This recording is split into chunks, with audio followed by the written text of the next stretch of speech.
नमस्कार दोस्तों, आपका स्वागत है हमारे आज के ख़ास वीडियो में, जहां हम स्टॉक मार्केट की बारीकियों को समझेंगे। स्टॉक मार्केट क्या है? यह एक ऐसा बाज़ार है जहां कंपनियां अपने शेयर जारी करके पूंजी जुटाती है और निवेशक उन शेयरों को खरीदते हैं। यह सिर्फ मुनाफे की संभावना नहीं है, बल्कि यह भारतीय अर्थव्यवस्था की धड़कन है। भारत में स्टॉक मार्केट का सफ़र 1875 में बॉम्बे स्टॉक एक्सचेंज (BSE) से शुरू हुआ। 1992 में नेशनल स्टॉक एक्सचेंज (NSE) की शुरुआत हुई, जिसने ट्रेडिंग को इलेक्ट्रॉनिक बना दिया। यह कंपनियों को ग्रोथ के लिए पैसा जुटाने में मदद करता है, निवेशकों को संपत्ति बनाने का अवसर देता है। यह देश की आर्थिक स्थिति का आईना है। स्टॉक मार्केट को मुख्य रूप से 3 हिस्सों में बांटा जा सकता है। प्राइमरी मार्केट, यह वह जगह है जहां कंपनियां पहली बार अपने शेयर बेचती है। इसे IPO के जरिए किया जाता है।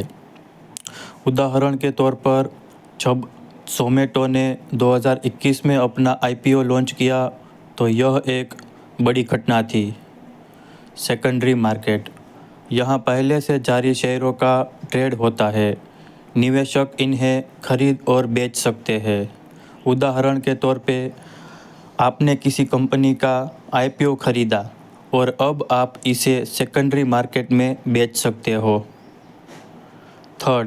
तीसरा, डेरिवेटिव मार्केट, ये वह जगह है जहां भविष्य की कीमतों पर दांव लगाया जाता है। इसमें ऑप्शन और फ्यूचर ट्रेडिंग शामिल है।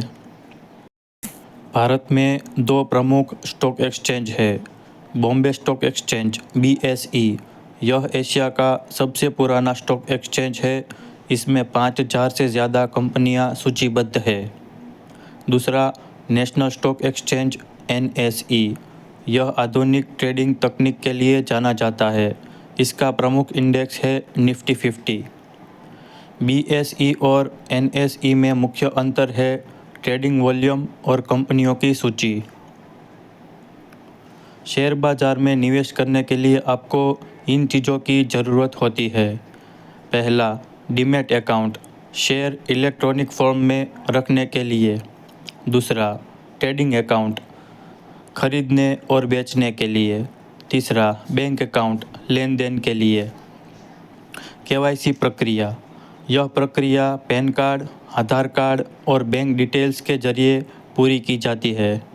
ज़ीरोधा, ग्रो और अपस्टॉक जैसे प्लेटफॉर्म इसे आसान बनाते हैं। शेयर बाज़ार में सफल होने के लिए आपको निवेश की सही रणनीति अपनानी होगी। लॉन्ग टर्म बनाम शॉर्ट टर्म निवेश। लॉन्ग टर्म निवेश में आप 5 से 10 साल तक शेयर होल्ड करते हैं।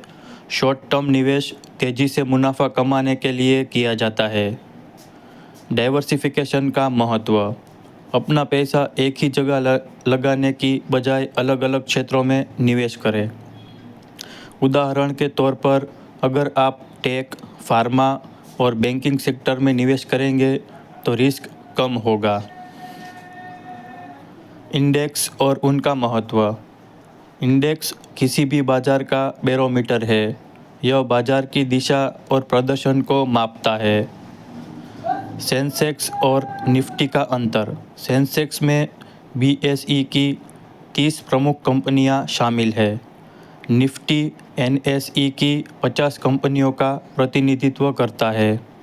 ग्लोबल इंडेक्स, डॉ जोन्स अमेरिका, FTSE UK और हैंग सेंग हांगकांग प्रमुख ग्लोबल इंडेक्स है।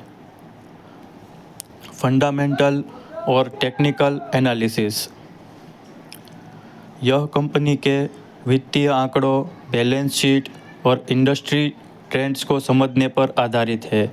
उदाहरण के तौर पे, कंपनी की PE रेशियो और डिविडेंड रिकॉर्ड देखना। दूसरा, टेक्निकल एनालिसिस, यह शेयर की प्राइस मूवमेंट और ट्रेंड्स पर ध्यान केंद्रित करता है। इसमें चार्ट और इंडिकेटर्स का उपयोग होता है। उदाहरण के तौर पे RSI, मूविंग एवरेज और बोलिंगर बैंड्स। जोखिम प्रबंधन और सावधानियाँ। स्टॉक मार्केट में निवेश जोखिम भरा हो सकता है, लेकिन सही प्रबंधन से आप नुकसान को कम कर सकते हैं। महत्वपूर्ण टिप्स: इमोशन से बचें। दूसरा, स्टॉप लॉस सेट करें। तीसरा, ओवर ट्रेडिंग से बचें। 2008 के ग्लोबल फाइनेंशियल क्राइसिस ने लाखों निवेशकों को भारी नुकसान पहुंचाया था, लेकिन जिन्होंने धैर्य रखा वे फिर से मुनाफे में आ गए। नए निवेशकों के लिए कुछ सुझाव: अगर आप नए निवेशक हैं तो छोटी राशि से शुरुआत करें। केवल वही निवेश करें जिसे आप खोने के लिए तैयार हैं और हमेशा सीखते रहें। भविष्य की संभावनाएं और निष्कर्ष: भारत का शेयर बाज़ार तेज़ी से बढ़ रहा है। स्टार्टअप्स के आने से यह और भी मजबूत हुआ है। दोस्तों, स्टॉक मार्केट एक ऐसा प्लेटफॉर्म है जो आपको संपत्ति बनाने का मौका देता है, लेकिन याद रखें, इसमें ज्ञान और धैर्य बहुत ज़रूरी है।